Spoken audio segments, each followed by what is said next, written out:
Peristiwa tragis polisi tembak polisi kembali terjadi di Indonesia, tepatnya di Mapolres Solok Selatan, Sumatera Barat pada Jumat malam 22 November 2024 pukul 12.43 waktu Indonesia Barat. Peristiwa ini melibatkan dua personel Polres Solok Selatan di mana Kabak Ops Polres Solok Selatan AKP Dadang Iskandar menembak rekannya Kasat Reskrim Polres Solok Selatan AKP Rianto Ulil Ansari yang merupakan alumni Akpol tahun 2012.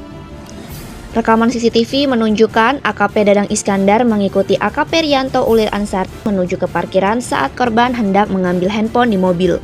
Hingga di lokasi inilah AKP Dadang Iskandar menembak AKP Rianto Ulil Ansari di bagian wajah dengan jarak dekat menggunakan senjata api. Pelaku disebut menembakkan 9 peluru dan 2 diantaranya bersarang di tubuh korban. Usai penembakan, AKP Rianto Ulil Ansari sempat dilarikan ke rumah sakit. Namun sayangnya nyawa korban tak tertolong hingga dinyatakan meninggal dunia. Usai menembak korban, AKP Dadang Iskandar menuju ke rumah dinas Kapolres Solok Selatan yang berjarak 20 meter dari TKP. Pelaku kemudian melepaskan beberapa tembakan ke arah rumah tersebut yang dihuni oleh AKBP Arif Mukti. Beruntung meskipun sedang berada dalam kediaman, AKBP Arif Mukti tidak terkena tembakan. Setelah melakukan penembakan, AKP Dadang Iskandar meninggalkan TKP menggunakan mobil dinas dan menuju ke Padang untuk menyerahkan diri ke Polda Sumatera Barat.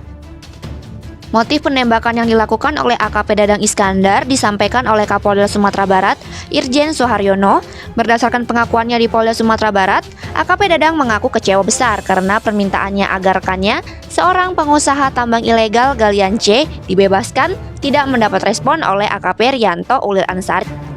Di mana beberapa jam sebelum tragedi penembakan, AKP Rianto Ulil Ansari dan timnya menangkap pelaku tambang ilegal galian C dan membawanya ke Polres Solok Selatan untuk pemeriksaan. Kapolri Jenderal Listio Sigit Prabowo juga menegaskan bahwa kasus yang menimpa AKP Rianto Ulil Ansari akan diusut tuntas, baik secara kode etik maupun pidana. Saya sudah perintahkan agar kasus itu diproses tuntas terhadap pelakunya, oknum. Berdasarkan hasil pemeriksaan, AKP Dadang Iskandar kini ditetapkan sebagai tersangka dan dijerat dengan pasal berlapis, termasuk pasal 340 KUHP tentang pembunuhan berencana, pasal 338 KUHP tentang pembunuhan, dan pasal 351 KUHP tentang penganiayaan berat yang mengakibatkan kematian dengan ancaman hukuman mati. Hingga buntut dari kasus yang menimpa AKP Dadang Iskandar adalah pemecatan secara tidak hormat dari Polri. Keputusan itu berdasarkan hasil sidang etik yang digelar Divisi Profesi dan Pengamanan Propam Polri di gedung TNCC Mabes Polri, Jakarta. Selain itu, Polri juga memberikan sanksi kode etik kepada AKP Dadang Iskandar dengan menyatakan perbuatannya sebagai perbuatan tercela. Dengan terkuaknya kasus ini, semoga pihak kepolisian dapat memberikan keadilan bagi korban dan menghukum pelaku dengan hukuman yang setimpal dan transparan.